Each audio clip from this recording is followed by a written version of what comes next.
Doke Kayuman. This is MJ Cayetano. This is Alwyn Jimenez. And this is Nicole Rodriguez. And today we are going to try different sisig from cheapest to expensive here in the culinary capital of the Philippines, Pampanga.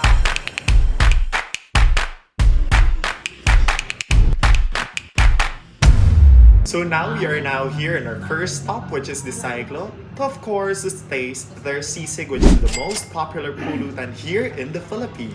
Meaning it's commonly paired with alcoholic drinks during gatherings. Cheers! Now, of course, let's try their sisig. Of course, the star of the show, right? And you hear the crunchiness. Of course, balanced with the softness and the crispiness of course, the sisig. How about yours? Actually, like this one. It's a typical sisig. The fattiness and the chewy texture. We're going to rate it. What's your rating? For me, I'll give this a... Of course, this is the first sisig for this day. Of course, with its taste, it sets the standard, right? It's very nice. I'll give this 4 out of 5. How about you? Me too. I give it 4. How about you? I'll give it 4.5 because it's a typical sisig for me and it's familiar because it has mayonnaise. Yes. And that, the mayonnaise, of course, it's not typical here in Pampanga because, of Yes. course, Yeah, we yeah. all know that the authentic sisig here in Pampanga doesn't include mayonnaise and egg, right? For 150 pesos, this sets the standard, right? Yeah, yeah. So, on to the next. Now, let's try the Aling Lucing's sisig. Of course, nothing beats the original. So as you can see here, you can't see any mayonnaise or egg because of course, this is a authentic and Kapampangan sisig. You can get a balance of salty, sour, and mildly spicy flavor. Yeah, it's also savory, very tangy. Yeah, for me it's 4.5 out of 5. Of course, this is a authentic sisig. So of Yeah. course, you should know what to expect and they never disappoint. How For about me, you? it's 4. yeah. Because it's new to me. Because in our place, our sisig usually have mayonnaise and egg. But it's good. How about you? For me, it tastes good. Yeah. Because it's not new to me, so I rate it 5.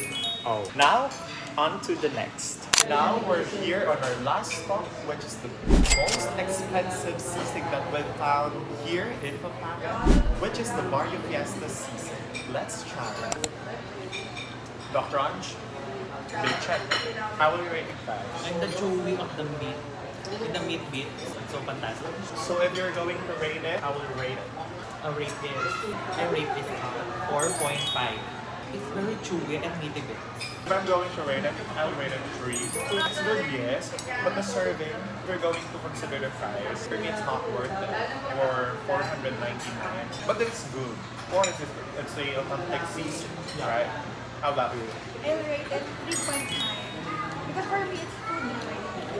Ah, yeah. For me, it's good. So after trying different sisig here in Pampanga, we were going to answer some questions, of course. And that first question is that, which place gave the best experience and why? So, which place gave you the best experience? For me, Aling Lusing. Why?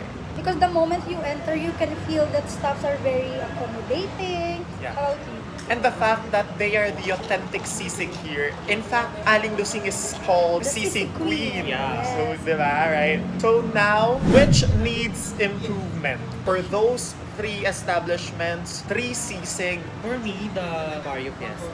Yeah, I agree. Why? First of all is waiting time for the sisig to be served. It took too much time, right? But overall, the staff, quite nice, but not that papawaw ka. So the last question is that, what suggestions can you give? So first, of course, for Barrio Fiesta, faster serving Serving, time, yes. of course, for your guests not to wait that too long. And for the Cyclo, for me, Cyclo is perfect. Yeah, for me. Perfect. You must visit that, guys. And of course, the original, the authentic, and the sisig queen, Aling Lusing sisig, I can't suggest anything. It's also perfect. What do we need to suggest for that? I mean, sisig queen is sisig queen. Yeah, nothing beats the original. Yes. So now let's rate it from the first to third. Third place will be the Barrio Fiesta for sure. Yeah. Yeah. The second place is... Oh my God, let's hold our hands. What is the second? Cyclo. And of course, the top one and the best sisigan here in the culinary capital of the Philippines will be the Aling Lusing. Sisigan! Because nothing beats the Originals. We hope we made you feel that you're with us all throughout this video. See you again on our next cheapest expensive food rating.